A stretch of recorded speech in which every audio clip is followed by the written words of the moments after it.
borrowing money. He asked me to borrow money. I borrowed money in my school. They are still there. The debt of the money I borrowed, I'm still paying it till date. The money I borrowed is this pastor that is helping me now to foot those bills. I borrowed money for his sake, his children's school fees that have heaped like this. I'm paying it one by one. I've not finished paying the debt till now. Go to Holy Child School and ask. They are all aware of the story. It didn't end there. Now, after everything, we come to that place. We come to the house where we are living right now. Now the thing is, feeding is a problem in the house. Ask Bright if he has given me upkeep since 11 years I've married him. Even if it is 5,000 naira upkeep, go and ask him. Go and ask Bright if he has done anything. But I don't complain. It's normal. He may not have it. I keep living my life the way I'm living it. I keep surviving the way I'm surviving it. It didn't stop there. This same Bright, after 1 year, I returned back to him. When he took me to the church, he has met one church he wants to be attending. I should live with him and all that. I left with him. Now, the issue now is, at the end of it all, I came back. We started living outside the family. Bright started from where he stopped. He started the worst. The worst is that I shouldn't go to work. I should be a housewife. During the pandemic, I shouldn't go anywhere. He called people. He said it's men are chasing me and chasing men. He saw anybody around me, he will nail them. He has done so many things. He chased people that call me mother away from me, the youths, the teenagers. He said they're all sleeping with me. That was it. So he told me that the only way for him to give me a total support into my music, because I have gone to the studio to do a skeletal work of my music, he said not in his house. Not in his house.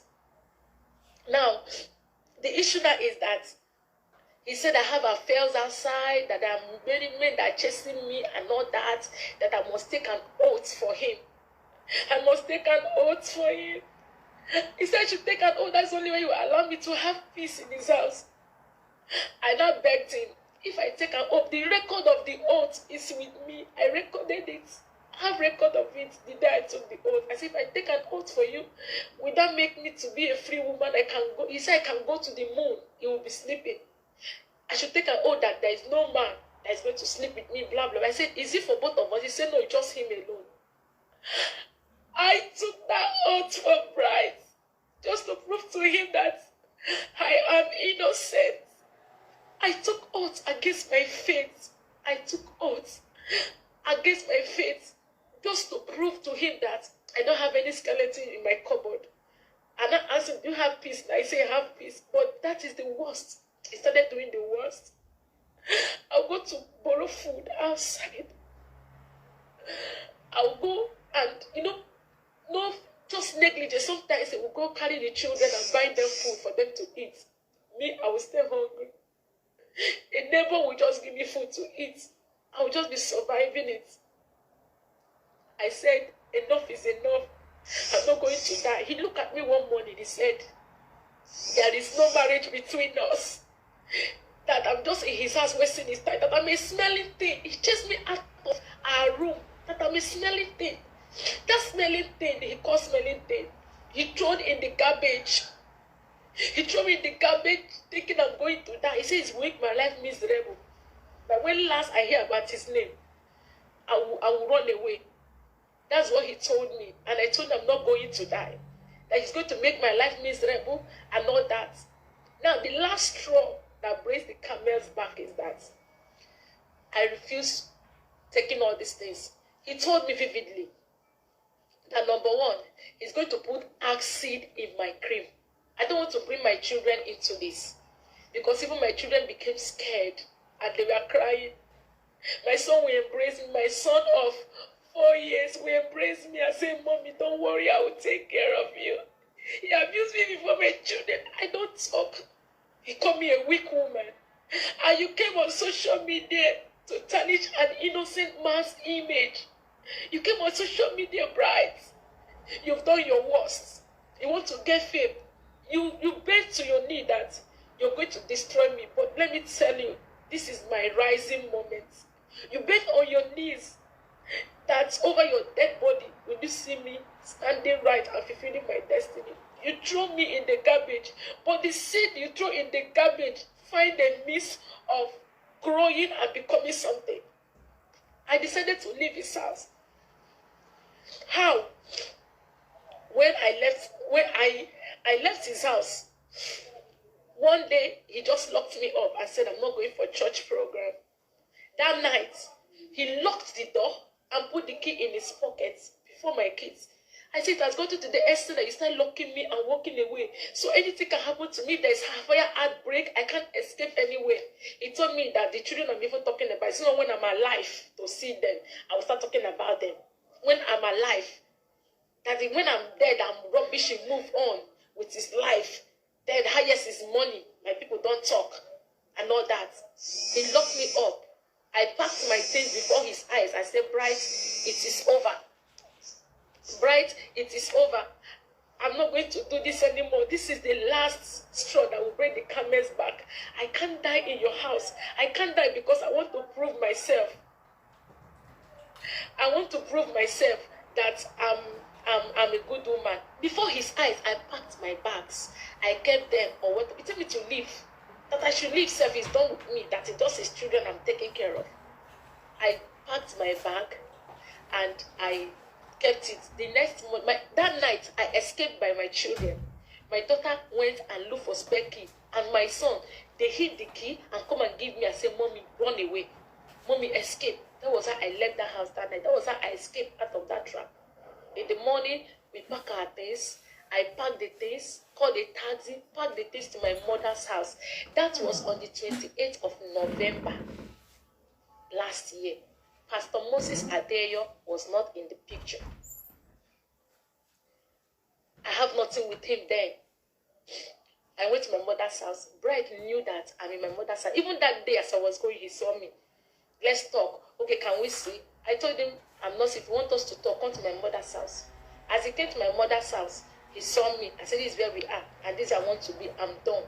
I picked up a Bible to renounce the oaths I took. He ran away. Immediately he saw me pick up a Bible. He left the house because he knew I want to renounce the oaths. I lured him one day in a restaurant. I have a record of it. The oath I renounced.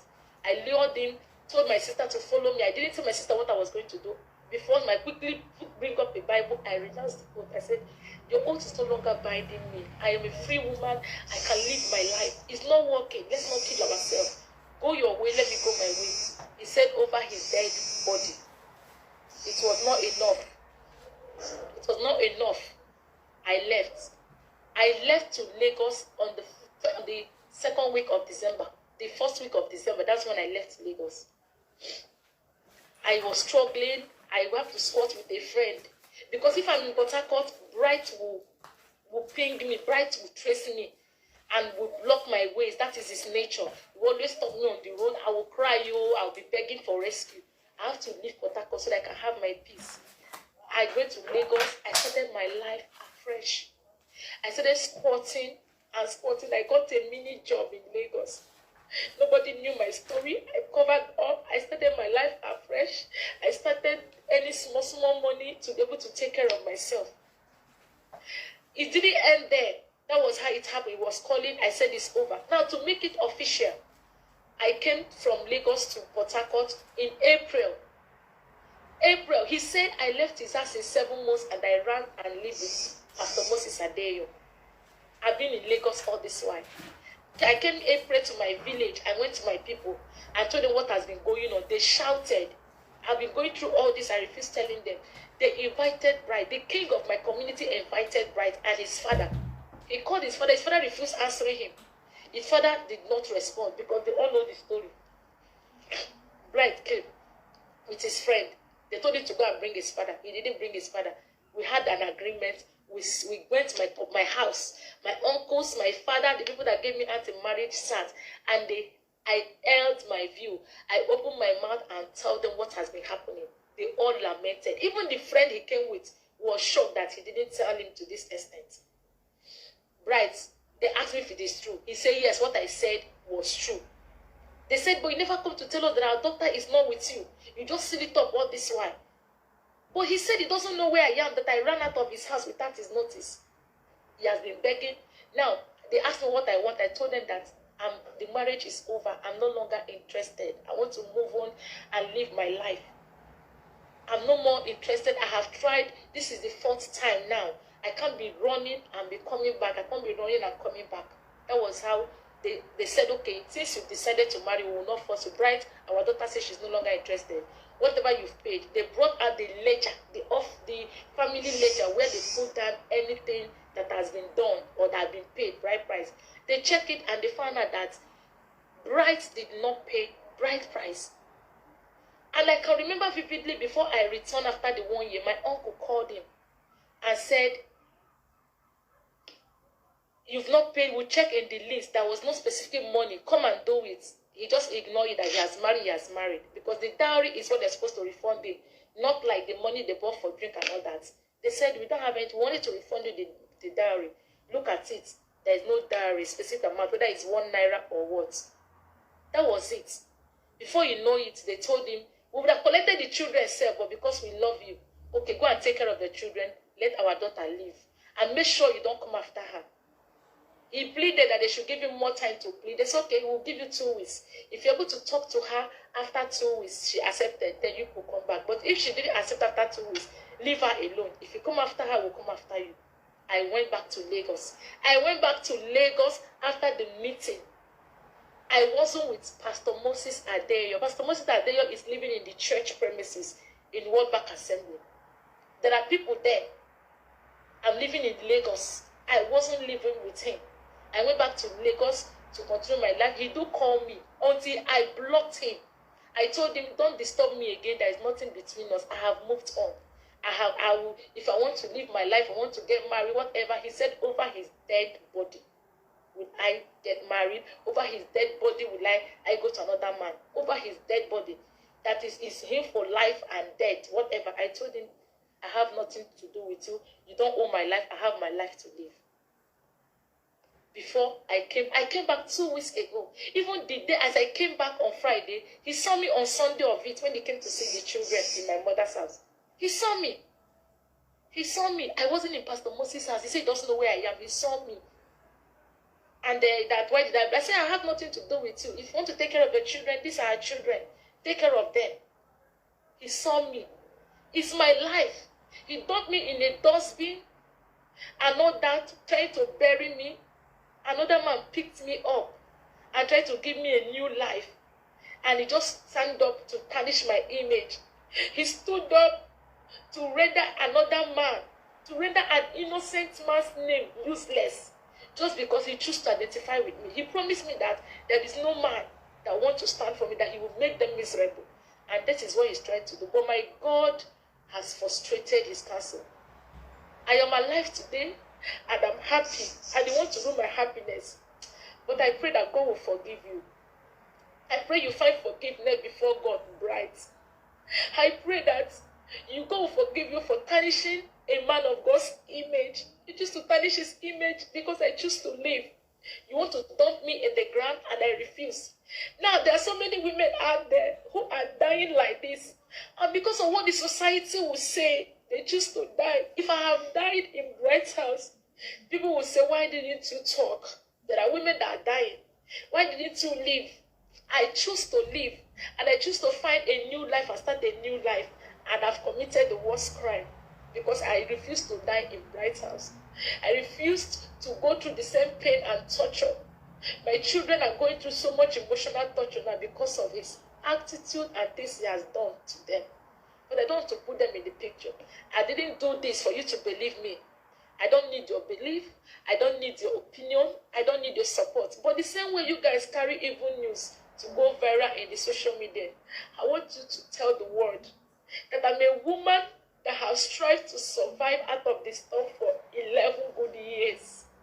He knows 11 years of pain, 11 years of torture, 11 years of disgrace and humiliation, 11 years of pain, 11 years of crying at night. He will come back anytime, any day. I'll open the door for him. He will abuse me and call me a useless woman. All these things happen. Now, the thing is, I choose to marry. I have the right to marry whoever I want to. If I found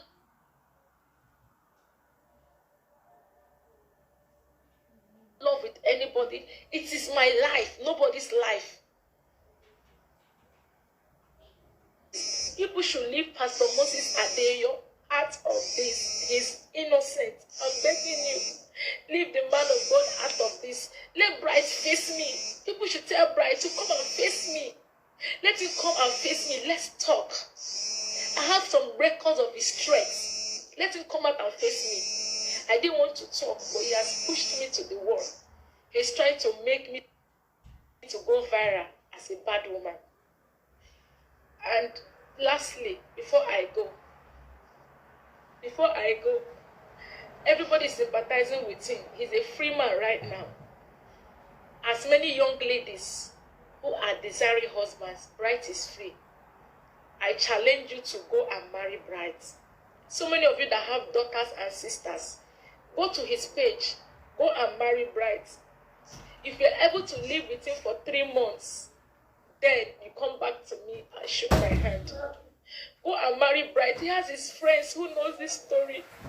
His club members know his story very well. Go and ask him what happened. Go and ask him what happened. Go and ask people that knows me. They all know. Go to Rumokrushi. There's nothing more. Go and ask about this story. I rest my case. If you're interested, you want to marry him, go ahead and marry Bright. He is there. I choose to live for life. I choose to be alive for my children. I choose to live to fulfill my destiny. I choose to be a strong woman. I don't want to talk about this. I have so many things to talk about, but I'm coming. I'm going to tell the world my story, because my story is large. God gave me life and rescued me from the hand of a lion that wanted to devour me for 11 years. I run. And you guys feel I should remain there and die. And if I have died, the same word will say, why didn't she run for her life? And I choose to run out of my life, and you guys want to. Now take this video. Let him see it. Let the world see it. And let so many women that are into this pain see it. You have to be strong and come out of it. It doesn't matter what the world will tell you. It doesn't matter how they will nail you and rub you nail. You can still be a better person. The Lord can still give you a second chance. The Lord can still give you a way of survival. I'm begging the name of God. For now, let me rest my case. I'll come back soon. Thank you very much for your time. Thank you, but please share this video. Vindicate this man. Is innocent. I'm begging you. He's very innocent. He just wants to tarnish his image. Please vindicate him. God bless you.